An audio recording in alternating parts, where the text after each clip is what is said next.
आज हम स्टार्ट कर रहे थे इनकम टैक्स में लेक्चर 10। और आज के लेक्चर में हम देखने वाले हैं इनकम फ्रॉम बिजनेस और प्रोफेशन, जिसको profit and gain from business and profession भी कहा जाता है। तो प्रॉफिट प्रॉफिट मतलब जो हमें प्रॉफिट होता है, जिसको हम कहते हैं हमारा मुनाफा। और गेन गेन में प्रॉफिट तो होता ही है, लेकिन लॉस भी हो सकता है। तो जो भी प्रॉफिट है या लॉस है, तो बिजनेस से और प्रोफेशन से जो भी प्रॉफिट हो रहा है या लॉस हो रहा है, तो उसको हम लोग कैलकुलेट करेंगे under the head income from business और प्रोफेशन। तो इससे पहले हम देख चुके हैं कि इनकम फ्रॉम सैलरी कैसे कैलकुलेट किया जाता है, इनकम फ्रॉम हाउस प्रॉपर्टी कैसे किया जाता है। आज हम थर्ड हेड स्टार्ट करने वाले हैं, बिजनेस और प्रोफेशन का जो प्रॉफिट होता है, जो गेन होता है, तो उसको कैसे कैलकुलेट करना है। In this lecture, we will cover following points: basis of charge of business or profession, computation of income from profit and gains from business and profession, deductions allowable under section 30 to 43D। जो जो deductions दिए हैं, जो हम minus कर सकते हैं हमारे प्रॉफिट में से, तो वो डिडक्शंस दिए हुए हैं।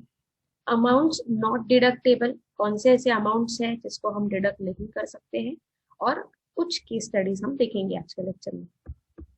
सबसे पहले हम स्टार्ट करते हैं basis of charge. Any compensation और other payment due to received by an SSC.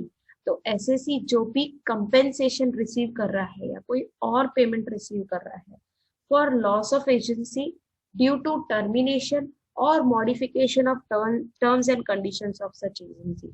तो अगर कुछ भी कॉम्पेंसेशन हो रहा है एसएससी को उसके बिजनेस में, तो वो जो है वो चार्ज किया जाएगा अंडर इनकम फ्रॉम बिजनेस और profession. any profit on sale of a license granted under the imports control order। तो जो भी अगर हम लोग ने प्रॉफिट किया है कोई सेल पे, तो वो भी क्या हो जाएगा, यहाँ पर ऐड हो जाएगा। any duty of customs or excise repaid or repayable as drawback to any person। तब यहाँ पर क्या हो जाता है कि जब भी हम लोग एक्सपोर्ट करते हैं तो हमें कस्टम ड्यूटी पे करना पड़ता है। ओके, तभी यहाँ पर या इंपोर्ट कर रहे हैं तो हमें कस्टम ड्यूटी पे करना होता है। तो जो कस्टम ड्यूटी हम पे करते हैं, कुछ टाइम क्या हो जाता है कि हमें रिफंड भी आ जाता है। तो अगर वो रिफंड आ गया है तो उस अमाउंट पे भी हमें टैक्स पे करना है। Any interest, salary, bonus, commissions और remuneration due to or received by a partnership firm of a firm from such firm। अब यहाँ पर अगर नॉर्मल सैलरी, बोनस, कमीशन रहता तो ये इनकम फ्रॉम सैलरी में आता, लेकिन अगर पार्टनरशिप फर्म में मिल रहा है, तो पार्टनरशिप फर्म है तो फर्म का जो प्रॉफिट हो जाएगा, जो इनकम है उस पर जो भी प्रॉफिट आ जाएगा उस पर जो है पे हो जाएगा tax. The following sums received or receivable in cash or in kind under an agreement for। अभी यहाँ पर अगर आपको ये सम कैश में मिल रहा है या काइंड में मिल रहा है, तो वो भी यहाँ पर कैलकुलेट हो जाएगा। तो क्या है वो, not carrying out any activity in relation to any business, not carrying out any activity. For example, मैंने क्या कर दिया है, ली कैट्यू जो है ये ब्रांड का मैंने केक शॉप ओपन किया है। अब मेरे ही करीब में अगर कोई और भी ओपन करना चाहता है ली कैट्यू का, तो मैंने उसको क्या दे दिया है, मैंने उसको बोला है कि आप इतना इतना अमाउंट ले लो और आप मत करो। ओके, तो वो क्या हो गया कि बिजनेस नहीं करने के लिए मैंने पैसा दिया ना उनको। तो अगर कैश उन्होंने रिसीव किया है तो वो कैश के ऊपर उनको पे करना है। अगर उनको मैंने गाड़ी गिफ्ट कर दिया या कुछ गिफ्ट कर दिया, तो उसका जो भी मॉनिटरी वैल्यू हो जाएगा, वो मॉनिटरी वैल्यू पे क्या करना पड़ेगा, उन्हें टैक्स पे करना पड़ेगा अंडर इनकम फ्रॉम बिजनेस और profession. Not sharing any how patent और copyright. any sum received under Keyman insurance policy including the sum allocated by way of bonus on such policy। अभी keyman insurance policy क्या होता है, for example her business में पता होता है कि बिजनेस का कीमैन पर्सन कौन है, मतलब ये पर्सन जाने के बाद बिजनेस को लॉस हो जाएगा। तो क्या करता है बिजनेस वाले कि उस पर्सन का इंश्योरेंस निकाल के रखते हैं कि अगर ये पर्सन कल को मर जाता है तो उसके जाने से जो लॉस होगा, तो एटलीस्ट इंश्योरेंस से तो उतना लॉस कवर हो जाएगा। तो जो भी इंश्योरेंस का, कीमैन इंश्योरेंस पॉलिसी का जो पैसा मिलता है, उसको इनकम फ्रॉम बिजनेस और प्रोफेशन के अंडर जो है वो चार्ज किया जाता है। Computation of income from profits and gains of business or profession under section 29. सबसे easy. For ascertaining taxable income under this head, the profit from business or profession must be determined first. सबसे पहले हमें क्या देखना है कि उस business या उस प्रोफेशन से क्या प्रॉफिट हो रहा है, and thereafter we must do the adjustment in respect of expenses or income allowable or not allowable. उसके बाद क्या करना है कि जो भी प्रॉफिट्स हमें मिल गया है उसमें से एक्सपेंसेस माइनस कर दो, या उसमें से जो इनकम अलाउड है या कौन से इनकम अलाउड नहीं है, तो कौन से एक्सपेंसेस माइनस कर सकते हैं, कौन से इनकम अलाउड है, कौन से इनकम अलाउड नहीं है, वो हम यहाँ पर देखने वाले हैं। लेकिन इतना हमें सोच के चलना है कि इस केस में हमें कैसे कैलकुलेशन करना है। तो जितना भी हमारा इनकम हो गया है उसमें से हमारे एक्सपेंसेस माइनस कर दो, तो जो भी प्रॉफिट आ जाएगा वो प्रॉफिट पे हमें क्या करना है, टैक्स पे करना है। Deductions allowable under section 30 to 43 D. तो कौन से डिडक्शंस है जो हम अलाउ कर सकते हैं, जो हम डिडक्ट कर सकते हैं। सबसे पहला है rent, rates, taxes, repairs and insurance of building. तो जो भी रेंट पे कर रहे हैं हम लोग, इंश्योरेंस पे कर रहे हैं बिल्डिंग का, तो रिपेयरिंग पे का अमाउंट पे कर रहे हैं, वो सब माइनस कर देंगे। Includes sum on account of land revenue, local rates और म्युनिसिपल टैक्सेस। रिपेयर्स और insurance of machinery, plant and furniture. तो मेरे फर्नीचर पे रिपेयरिंग कर लिया है, मशीनरी रिपेयर कर लिया है, तो जो भी एक्सपेंस हो गए हैं should not be in the nature of capital expenditure. Capital expenditure नहीं होना चाहिए, बिजनेस का एक्सपेंडिचर होना चाहिए। डेप्रिसिएशन मेन पॉइंट, सबसे मेन पॉइंट कि जो भी हमारे फिक्स एसेट्स होते हैं, जो भी हमारे एसेट्स होते हैं, उस पे हम डेप्रिसिएशन जो है वो लेस करते हैं। तो डेप्रिसिएशन जो हम लेस करते हैं वो भी हम डिडक्ट कर सकते हैं। Depreciation under section 32, assessee must be the owner of the asset। कब डेप्रिसिएशन कर सकते हैं कि वो जो असेट है उसका ओनर एसेसी होना चाहिए। फॉर एग्जाम्पल मशीनरी मैंने लाया है, मशीनरी अगर मैं रेंट पे यूज कर रही हूँ, रेंट पे लेकर, तो मैं उस पर डेप्रिसिएशन डिडक्ट नहीं कर सकती। अगर मेरा खुद का मशीनरी है तो मैं उस पर डेप्रिसिएशन डिडक्ट कर सकती हूँ। Depreciation is allowed in respect of know-how, patents, copyright, trademarks, licenses, franchises acquired on after the first day of April 1990।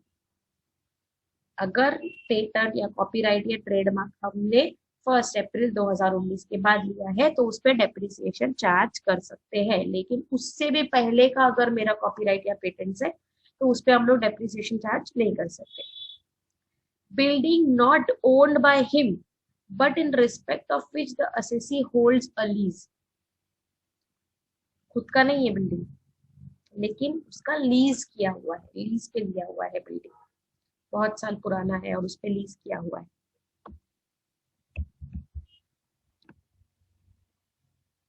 With effect from assessment year 1989-1990, the depreciation will be allowed on the return down value of block of assets। ये आपको याद रखना है। Depreciation के दो methods होते हैं, एक होता है रिटर्न डाउन वैल्यू और एक होता है स्ट्रेट लाइन मेथड। अभी आपको याद है या नहीं पता नहीं, हमने 11th स्टैंडर्ड या 12th स्टैंडर्ड में सीखा था कि जो भी वैल्यू आ रहा है फिर उस वैल्यू पे डेप्रिसिएशन का अमाउंट कैलकुलेट करो। फॉर एग्जाम्पल 10,000 का अगर मेरा प्रॉपर्टी है उस पर 10% में डेप्रिसिएशन ये साल में माइनस कर रही हूँ, तो 10,000 का 10% हो गया 1,000, तो मेरा बैलेंस आ जाएगा 9,000। फिर नेक्स्ट ईयर में उसका डेप्रिसिएशन कितना चार्ज हो जाएगा, तो नेक्स्ट ईयर 9,000 पे 10% डेप्रिसिएशन चार्ज हो जाएगा 900 रुपीज, तो मेरा बैलेंस आ जाएगा 8,100। फिर उसके नेक्स्ट ईयर फिर 10%, 8,100 का 10% आ जाएगा 810। तो ये होता है return down value.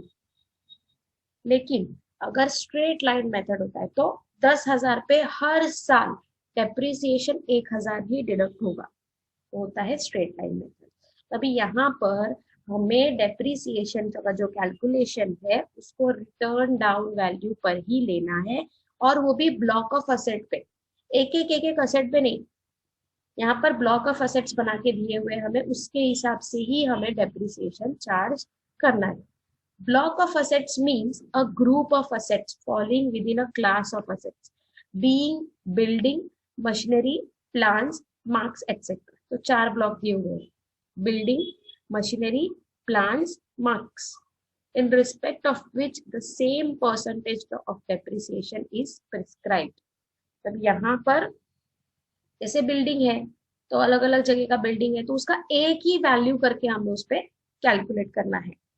If assets are acquired during the previous year and put to use for less than 180 days, अगर उस asset को less than 180 days यूज किया है, the amount of depreciation in respect of such assets shall be restricted to 50% of the amount calculated at the prescribed rate of depreciation।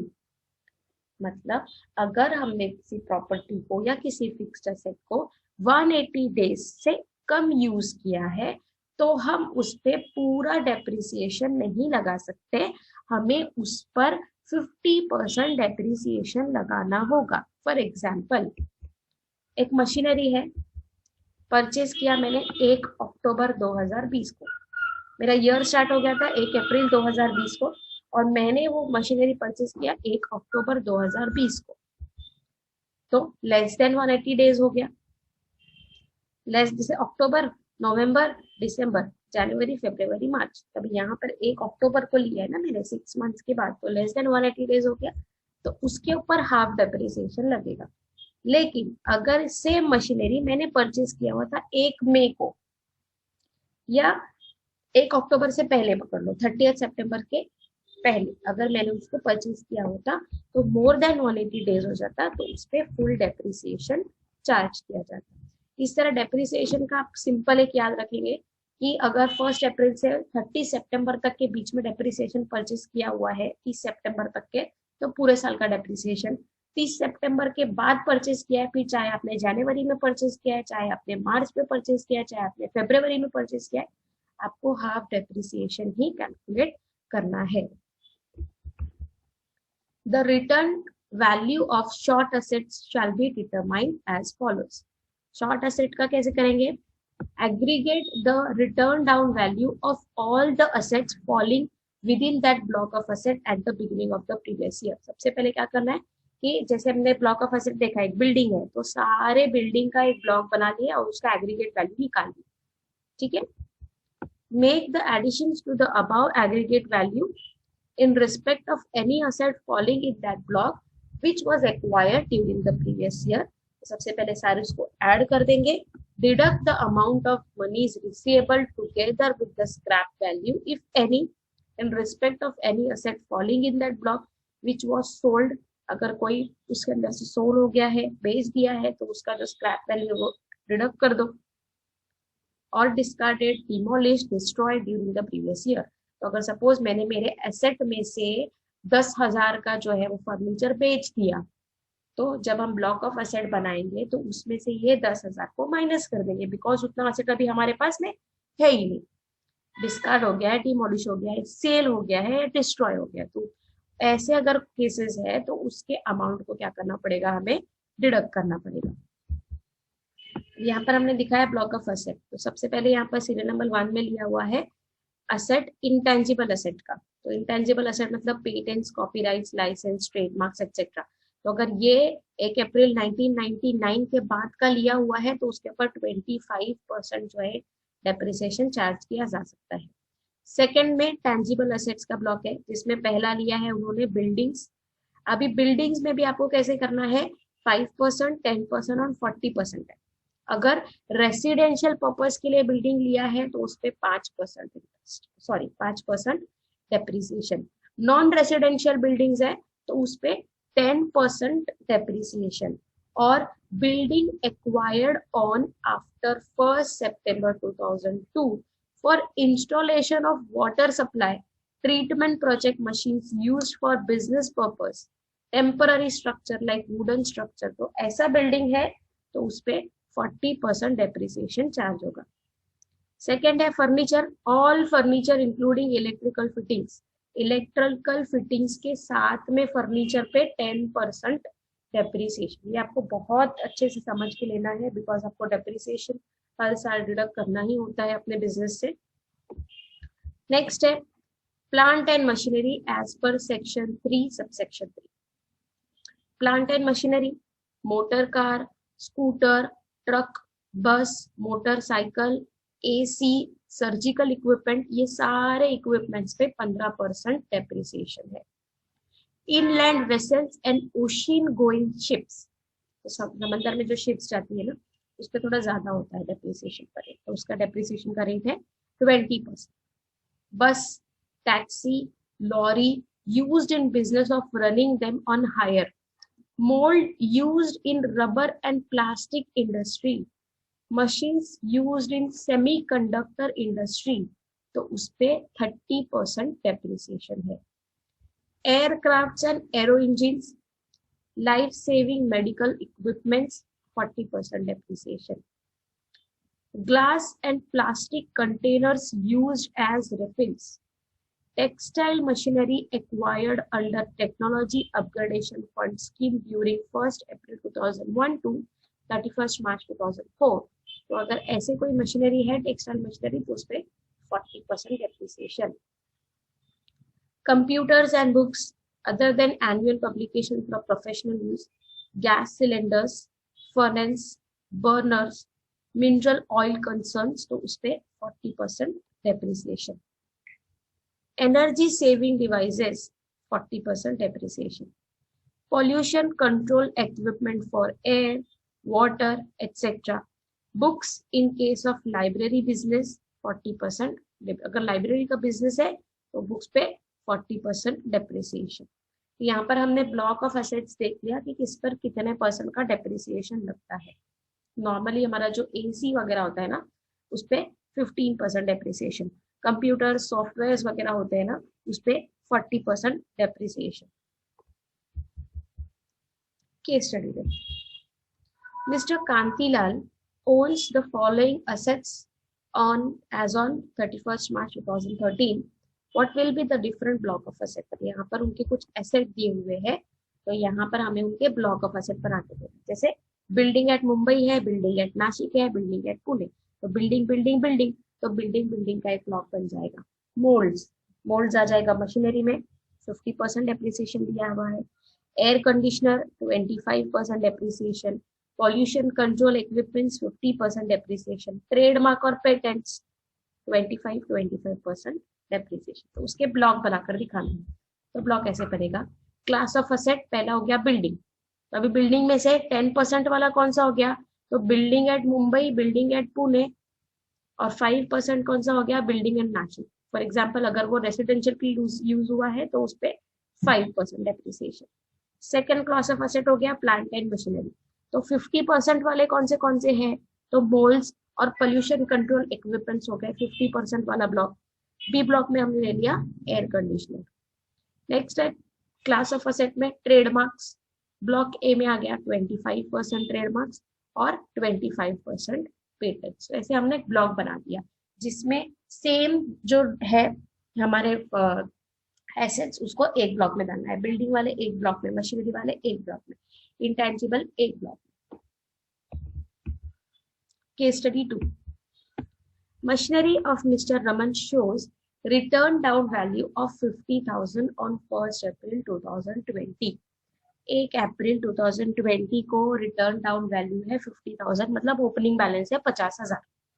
New machinery is purchase for 3 lakhs on 1st November 2020, मतलब 6 महीने के बाद, 6 months के बाद उन्होंने 3 लाख का machinery purchase किया है।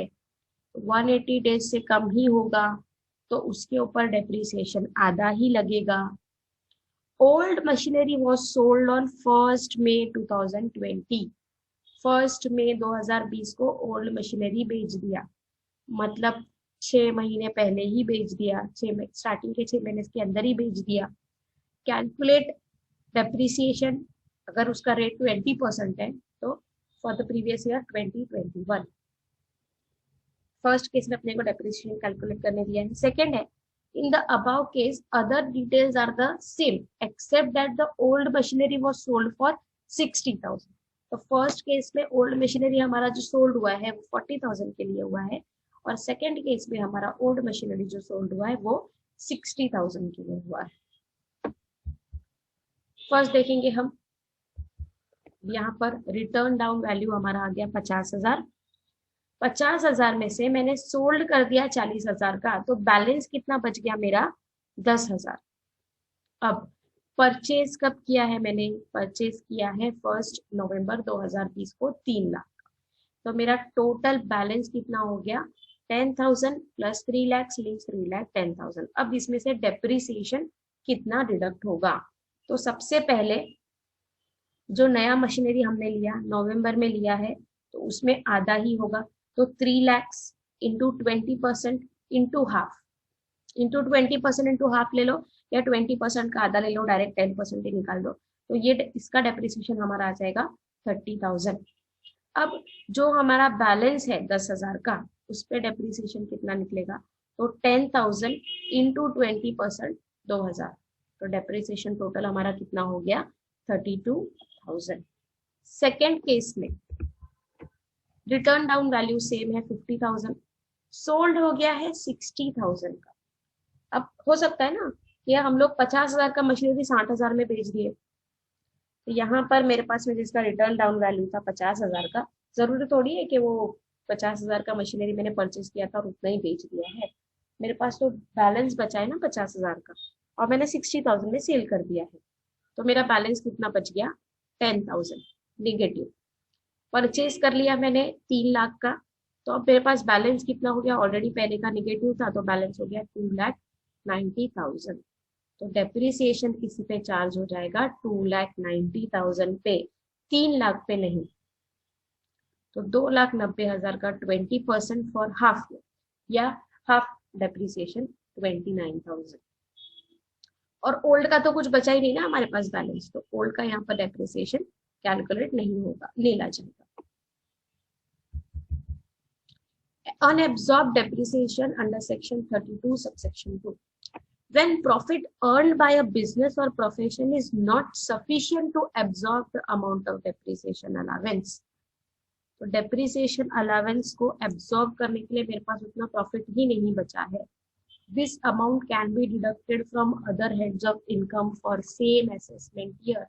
अगर मेरे पास इनकम फ्रॉम बिजनेस में से उतना पैसा ही नहीं है, उतना प्रॉफिट ही नहीं है कि डेप्रिसिएशन का अमाउंट डिडक्ट करूं, तो उस समय अगर मेरे पास में हाउस प्रॉपर्टी का इनकम है या अदर सोर्सेज का इनकम है, या मैं कहीं पर सैलरी भी ले रही हूँ, सैलराइड पर्सन भी हूँ, तो उसका जो इनकम है उसमें से हम लोग माइनस कर सकते हैं। If still remaining unabsorbed, it will be carried forward and set off against income of future years। अगर मेरा इनकम फ्रॉम सैलरी भी नहीं है, इनकम फ्रॉम अदर सोर्सेज भी नहीं है, हाउस प्रॉपर्टी भी नहीं है, कैपिटल गेन से भी नहीं है, और मेरा डेप्रिसिएशन अभी भी अनएब्सॉर्ब ही रह गया है, तो उसको नेक्स्ट ईयर के सेट ऑफ के लिए कैरी फॉरवर्ड किया जा सकता है। No time limit has been set for carrying forward unabsorb depreciation, तो उसके लिए कोई भी टाइम लिमिट नहीं है कि आपको 1 साल में ही करना है एडजस्ट, आपको 3 साल में ही एडजस्ट करना है, ऐसा कोई टाइम लिमिट नहीं है। From assessment year 2001 set off is allowed in subsequent years even if the business or profession cease to exist। अभी यहाँ पर कौन से एक्सपेंडिचर हमने तो देख लिया, डेप्रिसिएशन देख लिया, एक रेंट रेट्स वाला देख लिया, एक रिपेयर्स वाला देख लिया। अभी कंटिन्यू देखते हैं expenditure on scientific research. Scientific research पे अगर कुछ एक्सपेंडिचर किया है तो following expenditure are allowable as deduction, तो हम लोग यहाँ पर इनकम में से ये एक्सपेंसेस माइनस कर सकते हैं। कौन सा expense, any revenue expenditure like salary, materials purchase, अगर मैंने सैलरी दिया किसी को या कुछ मटेरियल परचेज किया, any such expenditure is incurred 3 years before commencement of business will be assumed to be incurred in the year in which business commenced। Any capital expenditure except land, this capital expenditure is allowed in full and no depreciation is allowed। तो जितना भी capital expenditure का amount है वो पूरा expenditure deduct हो सकता है. Expenditure incurred 3 years before the commencement of business will be assumed to be incurred in the year in which business commenced. 175% of the amount paid to college, university, research association approved by central government for scientific research. तो अगर central government से approved है तो अगर college का या university का या रिसर्च के लिए अगर कुछ हमने अमाउंट एक्सपेंस किया है तो उसे डिडक्ट कर सकते हैं. 125% of the amount paid to an Indian company whose main object is research and development. 125% of the amount paid to a college, research association approved by central government for research in social science or statistics. 200% of the amount paid to national laboratory or university or Indian Institute of Technology for scientific research, and 200% of the amount paid to company engaged in biotechnology. In short, जितना भी scientific research के लिए expense किया है तो उसको हम लोग expenditure मान के उस expense को less कर सकते हैं, deduct कर सकते हैं. Fifth point है advertisement expense. These can be revenue expense whose benefit is absorbed in the same year, or deferred revenue expenses where benefit is spread over multiple years, but under income tax it is an allowable expense in the year in which it is incurred. जैसे भी मैंने advertisement किया तो advertisement सिर्फ previous year के लिए थोड़ी है. अगर मैंने मेरे बिजनेस का एडवर्टाइजमेंट कर लिया है, जैसे कि मैंने फेसबुक एडवर्टाइजमेंट कर लिया है, तो फेसबुक पे जितने लोगों ने मेरा एडवर्टाइजमेंट देख लिए है, जहां जहां तक मेरा एडवर्टाइजमेंट पहुंच चुका है, तो वो थोड़ी ना भूल जाने, वो तो सालों के लिए रहेगा ना एडवर्टाइजमेंट. तो अगर रेवेन्यू एक्सपेंस है, एडवर्टाइजमेंट पे जो भी एक्सपेंस किया है, तो वो सारा एक्सपेंस पिछले साल में हम लोग लेस कर सकते हैं. Bad debts under section 36 subsection 1, 7 and 36 subsection 2. जो बैड डेट्स होते हैं, irrecoverable amount for debtors, तो deduction is allowed in respect of debts which are written off as irrecoverable, that is bad debt. Such debts must have arisen out of the business transactions. तो business के ही debtors होने चाहिए जिनका पैसा नहीं आने वाला है. ऐसा नहीं है कि पर्सनल काम का पैसा आने वाला है और उसको हमने बैड डेट्स दिखा दिया. If debt is partly written off and any amount is ultimately recovered on such debt which is less than original dues less and debts written off, the balance shall be deductible in the previous year in which the ultimate recovery is made. General expenditure for the purpose of business or profession. तो normal जो general expense होते हैं, daily के expenses, तो वो भी less कर सकते हैं. Such expenses should not be of capital nature or personal expense. तो कैपिटल एक्सपेंस नहीं होने चाहिए, पर्सनल एक्सपेंस नहीं होने चाहिए. बिजनेस के जो एक्सपेंसेस है वो माइनस हो जाएंगे.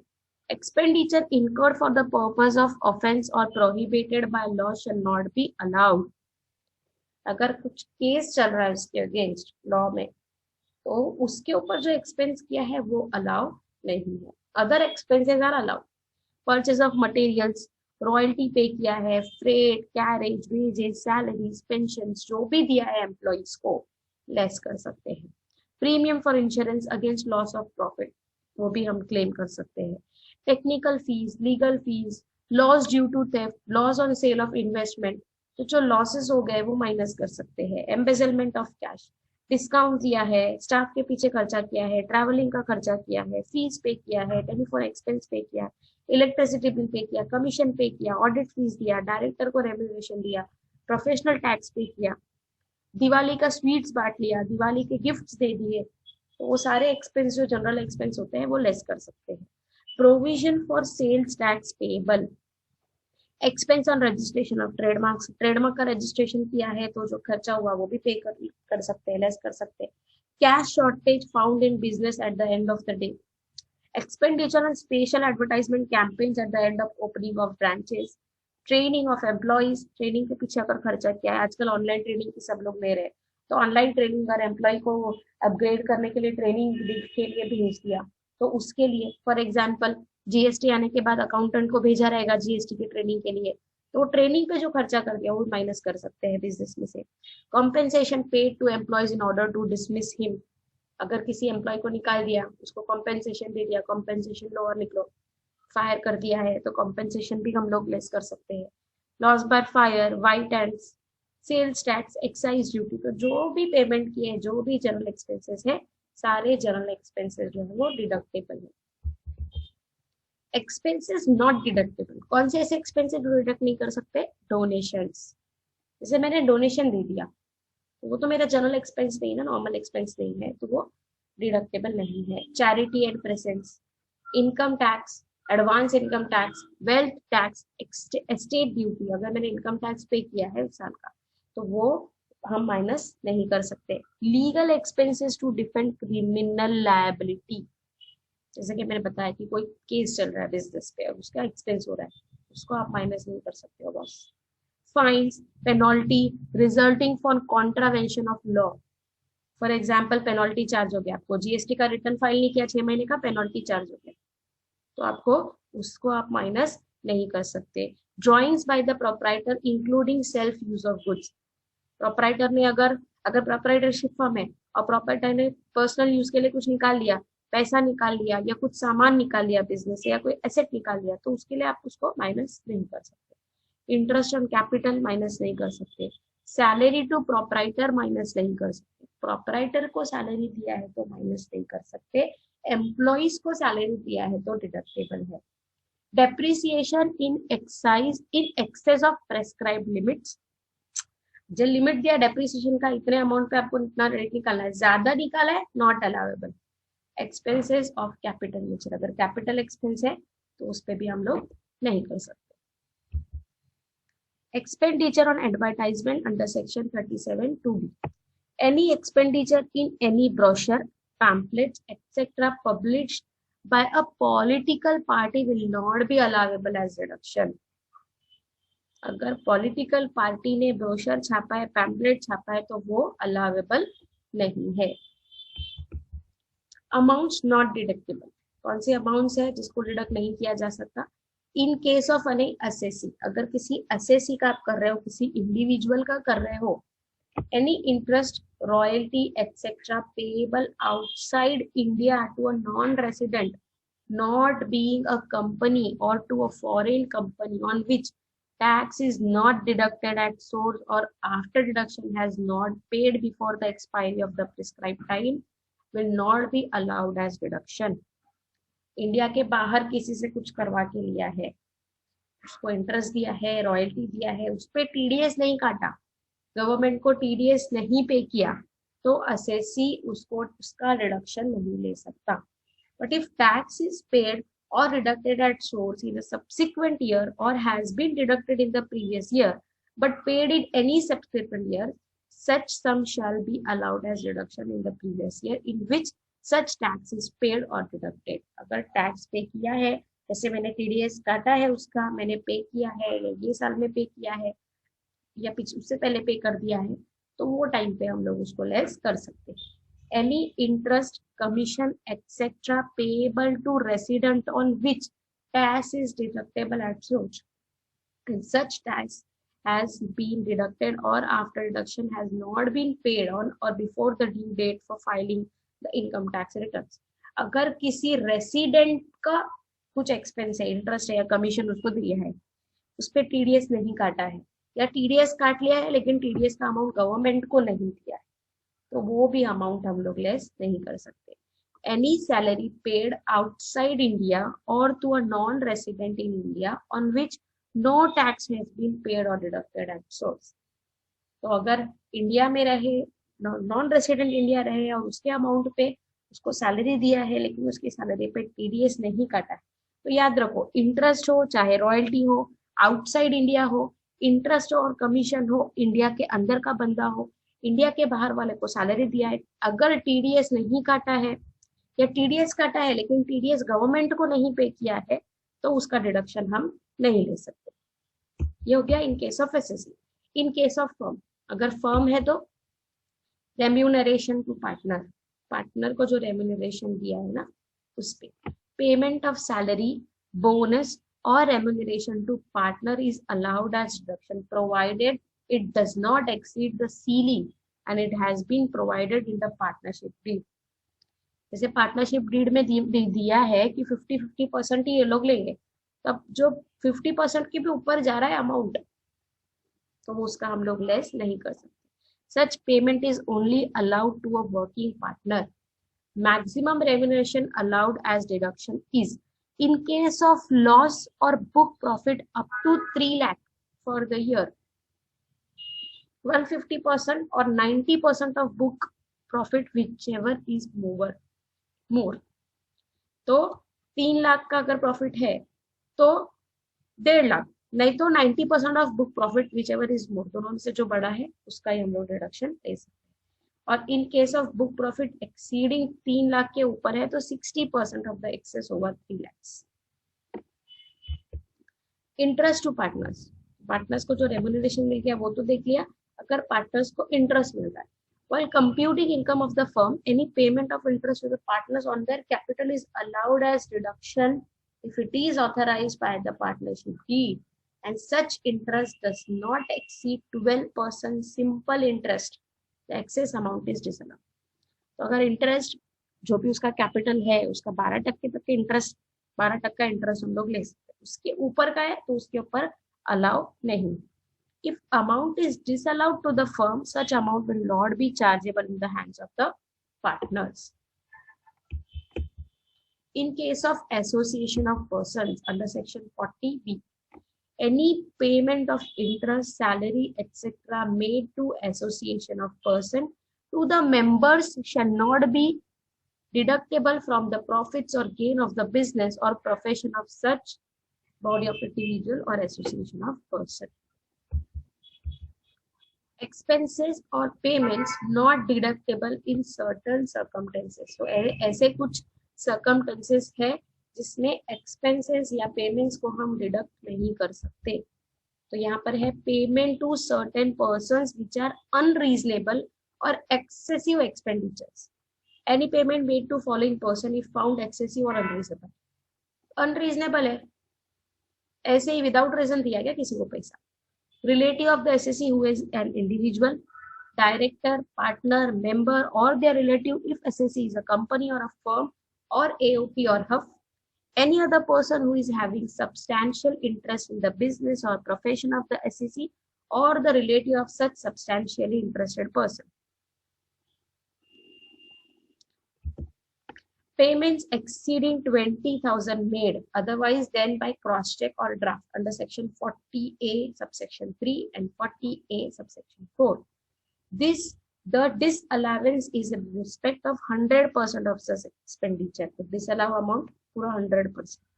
There are occasions where deduction of expenditure is claimed in 1 year on accrual basis and the payment against such expenditure is made in any subsequent year in a sum exceeding 20,000 in cash. The payment such made shall be deemed to be the profit and gain of business or profession and charged to income tax in the previous year in which payment is made. कभी कभी क्या होता है कि हमने deduction ले लिया है अक्रूवल बेसिस पे, लेकिन एक्चुअल उसका एक्सपेंस अगले साल हो गया या उसके 1 साल हो गया, सब्सिक्वेंट ईयर में हो गया, तो ऐसे टाइम पे हम लोग ऐसा नहीं कर सकते, उसको डिडक्ट नहीं कर सकते. Provisions made for payment of gratuity. No deduction shall be allowed in respect of any provision made by the assessee for the payment of gratuity to his employees on their retirement or termination of their employment for any reason. However, any provision which has been made by assessee for the purpose of payment of a sum by way of contribution towards an approved gratuity fund, अगर approved gratuity fund है तो any gratuity which has become payable during the previous year, then such provision shall be allowed as deduction. अगर provision खाली कर दिया है कि करना है करके नहीं, अगर approved है gratuity तो उस समय आप माइनस कर सकते हो. अब previous year में अगर gratuity पे किया है तो माइनस कर सकते हैं. Contributions by the employer to the non-statutory fund. Non-statutory fund में अगर contribution किया है employer, this provision shall not apply where such sum is paid or contributed to a recognized provident fund. अगर recognized provident fund को किया है तो चलेगा, और an approved gratuity fund और an approved superannuation fund अगर approved है तो कर सकते हैं. If deduction is disallowed but the income tax officer is satisfied that SSE has done any expenditure wholly for the welfare of the employees of the SSE, then such amount can be allowed as deduction. अगर उन्होंने deduction कर दिया है और अगर income tax officer को लगता है कि हाँ चलो ठीक है कि ये जो ओनर है, ये जो बिजनेस है, उसने एम्प्लॉय के वेलफेयर के लिए ही किया है, तो वो टाइम पे अगर वो एक्सेप्ट कर रहे हैं तो अलाउेबल हो जाएगा. Certain deductions to be allowed only on actual payment basis. ऐसे कुछ circumstances है जिसमें actual payment basis पे deduction जो है claim कर सकते हैं. These deductions are allowed irrespective of the previous year in which the liability to pay sum was incurred, sum payable by way of tax, duty, cess और fee.